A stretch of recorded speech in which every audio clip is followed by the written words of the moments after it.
Okay, where are we? Let's see. It's time for the adult Dharma message.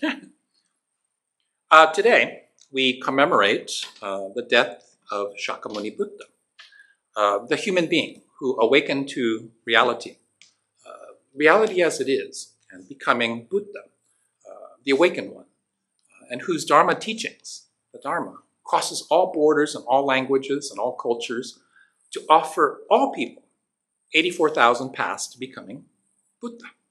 So all Buddhists, regardless of school or tradition, we mark this day as profoundly meaningful and deeply significant, a time to reflect upon the Dharma and express profound gratitude for the Dharma, the Buddha, the Dharma, and the Sangha, the three treasures of Buddhism.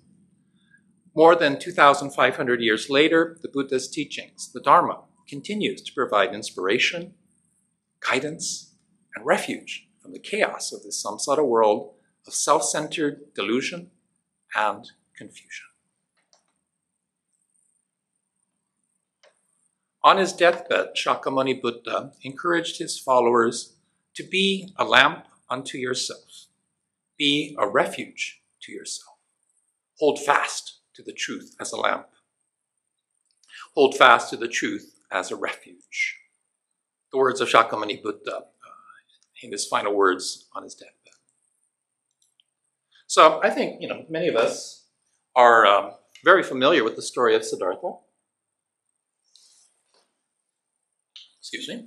The human being who was born crown prince, thus destined to become king, who discovers the reality of the quote-unquote real world outside of the palace, and he gives up everything in pursuit of the truth. He has many experiences, difficult challenges, but he discovers for himself the truth. And then he shares the truth for 45 years until the Buddha dies at age 80. But the Buddha lives on today through the Dharma teachings and through the Sangha, the global community of Buddhists. The Buddha lives on through our thoughts, words, and actions. As Buddhists in the Honganji tradition, we revere the Buddha, Shakyamuni Buddha, for revealing the truth of Amida's great love, all-embracing compassion and boundless wisdom in the 18th vow, the primal vow, the Hongan and Honganji, the primal vow that's listed in the larger sutra, the Tathagata of Immeasurable Life. This is the key sutra in the Honganji tradition. It's a little difficult to see, but there is a stand on the table in front of the big table. And those are actually the three Pure Land Sutras, including the larger sutra, the Tathagata of Immeasurable Life. So without Shakyamuni Buddha, we would not know of the existence of Amida Buddha, whose great love reaches out to all of us as Namo Amida Butsu, the calling voice of great compassion, of great love. Namo Amida Butsu, Namo Amida Butsu. Have you ever considered the deeper meaning of the life of Buddha as well as his final words? So metaphorically speaking, right, we were all born in a palace. Everything, right? I was born in a palace. It's not like we were rich or anything, but everything was given to me. I never really wanted anything or needed anything. During my youth, I encountered great teachers. And then, becoming an adult, I discovered the ruthless self-centeredness of the American dream. And that American dream is empty. And that was a big shock. But eventually, I found the truth I was seeking in the path of Nembutsu, the Honganji tradition, as taught by Shinran Shonin. Namo Amida. Take a moment to reflect on your life. Doesn't the story of the life of Buddha sound a lot like yours? So, when you were born, didn't your mother and father think this was an absolute miracle and flowers were falling from the sky and the songs of the birds sounded sweeter? The colors were brighter? If you're a parent, think about the day your children were born.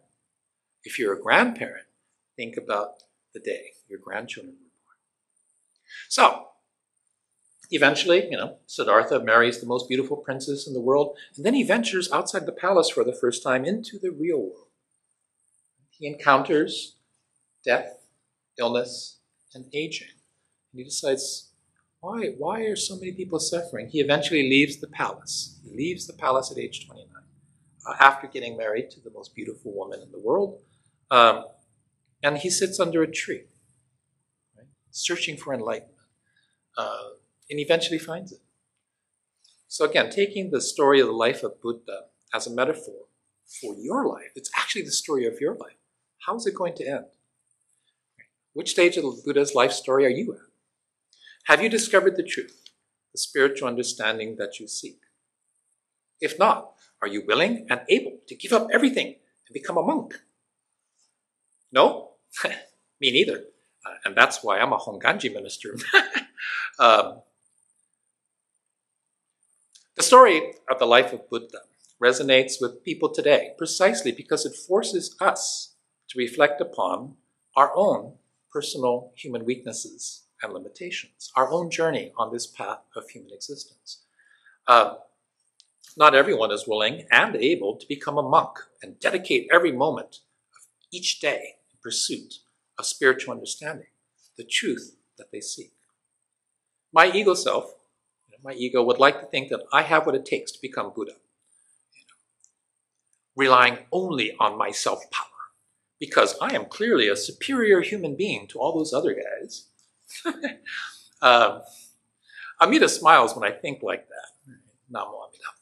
Amida smiles and says, dude, you're still stuck on yourself, yeah? That's okay. Take your time. I have immeasurable life. So let us reflect on Shakyamuni Buddha's final words. Be a lamp unto yourself. Be a refuge to yourself. Hold fast to the truth as a lamp. Hold fast to the truth as a refuge. And these words speak to me in a very personal way, 2,500 years later. Because the truth that I was searching for could not possibly be found in the real world of confusion and delusion, the samsara world of consumerism, materialism, capitalism, getting rich, the American dream, pursuing the American dream. You're not going to find the truth in the American dream. The truth that I was searching for could only be found inside of me, my truth, my journey to self-discovery of the truth of me. So forced by causes and conditions, otherwise known as professional burnout, in my early 50s, I could only turn to the truth. I could only find refuge in the truth. I discovered the truth I sought was already inside of me. My grandparents, my parents, brother and sister, uncles and aunties, my cousins were and are all Buddhists in the Honganji tradition. I grew up hearing Namo Amida Butsu.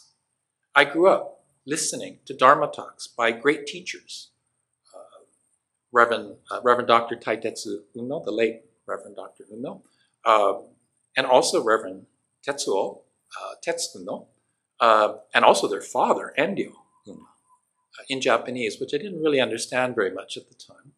And also Reverend Masao Kodani of Senshin, Reverend Russell Hamada, the late Reverend Russell Hamada, Ron Kobata was part of that, Reverend Bob Oshita, who retired as Rinban of Sacramento.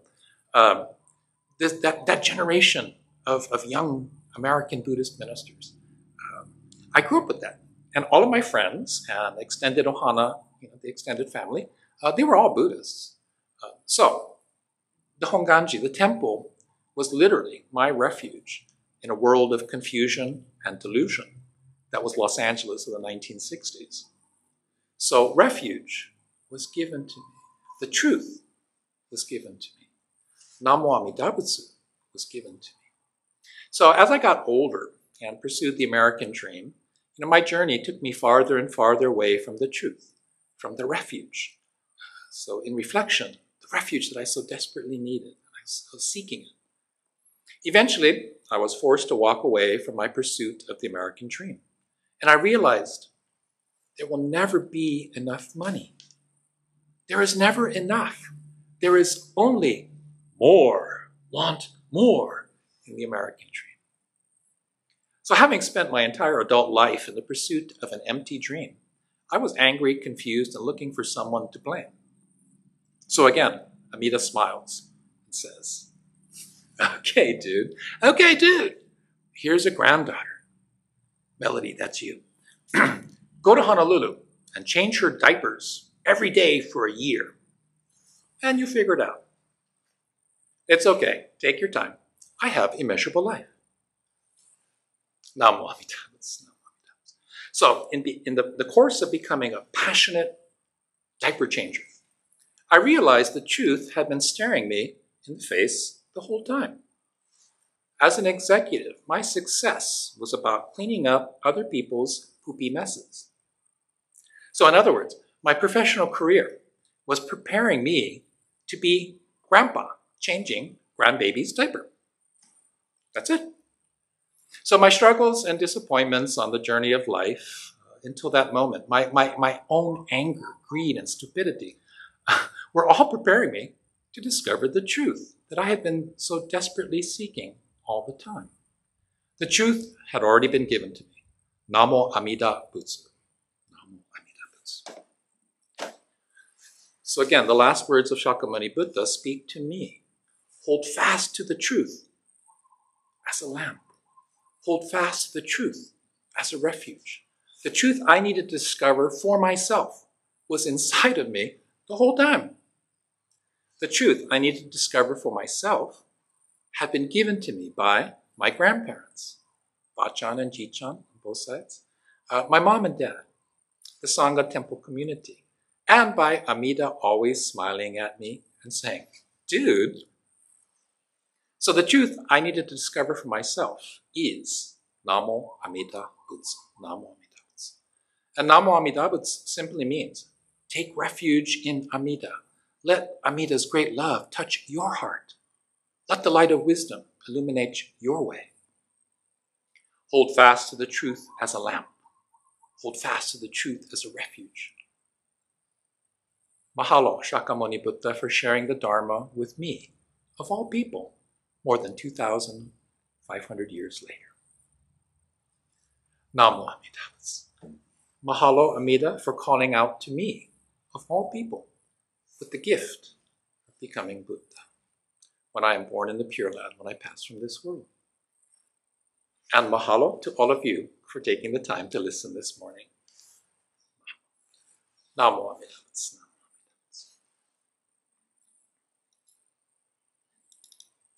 The essence of Shin Buddhism, as taught by Shinran Shonin, is the faith of Shinjin, Amida's great love and great compassion, transforming our all too human hearts and minds so that we are empowered to respond in gratitude to life, this unrepeatable life, as it unfolds naturally.